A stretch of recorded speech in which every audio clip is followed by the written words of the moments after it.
Kunkuma is similar to Muay Thai, but អារ៉ុនក្លឹកបានស្រាវជ្រាវរកឃើញថាគុណខ្មែរស្រដៀងនឹងមួយថៃប៉ុន្តែរូបគេអះអាងថារូបគេពេញចិត្តប្រកួតលក្ខណៈគុណខ្មែរដោយថាស្រដៀងនឹងការប្រកួតលក្ខណៈ K1 កីឡាករសញ្ជាតិអែកឡង់រូបនេះសម្លឹងឃើញថាឆ្អឹងដៃរបស់ពេជ្រសម្បត្តិដែលជាដៃគូរបស់គេនឹងគឺធំដោយលាន់មាត់ថាពេជ្រសម្បត្តិនឹងប្រើកណ្ដាប់ដៃដោយញាប់មកលើរូបគេប៉ុន្តែយ៉ាងណាកីឡាករសញ្ជាតិអែកឡង់ដដែលនេះអះអាងថារូបគេមកកម្ពុជាគឺដើម្បីឈ្នះនិងយកខ្សែក្រវ៉ាត់ Extreme ទៅប្រទេសកំណើតរបស់គេវិញនៅរសៀលថ្ងៃទី22ខែវិច្ឆិកានេះមួយវិញទៀតកីឡាករសញ្ជាតិអែកឡង់រូបនេះបានអះអាងថាបានស្រាវជ្រាវពីច្បាប់ប្រកួតលក្ខណៈគុណខ្មែរហើយថារូបគេចូលចិត្តវិញ្ញាសាមួយនេះដោយរំពឹងថាការប្រកួតនេះនឹងល្អមើលមិនតែប៉ុណ្ណោះរូបគេអះអាងថាមហាជនដែលស្គាល់គេនៅប្រទេសអែកឡង់និងនៅកោះបាលីកំពុងរងចាំទស្សនាការប្រកួតតទល់នឹងពេជ្រសម្បត្តិ After the check the weight បន្ទាប់ពីថ្លឹងទម្ងន់ហើយតើអ្នកគិតយ៉ាងម៉េចដែរចំពោះដៃគូ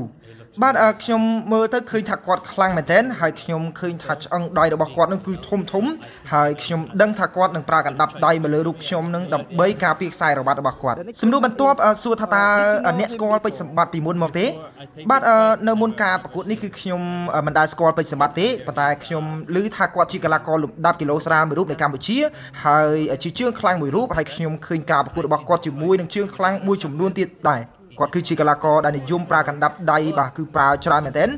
find recently ប៉ុន្តែអ្វីដែលខ្ញុំស្រាវជ្រាវឃើញមកទល់ពេលនេះគឺគុណខ្មែរនឹងស្រដៀងទៅនឹងការប្រកួតមួយថៃ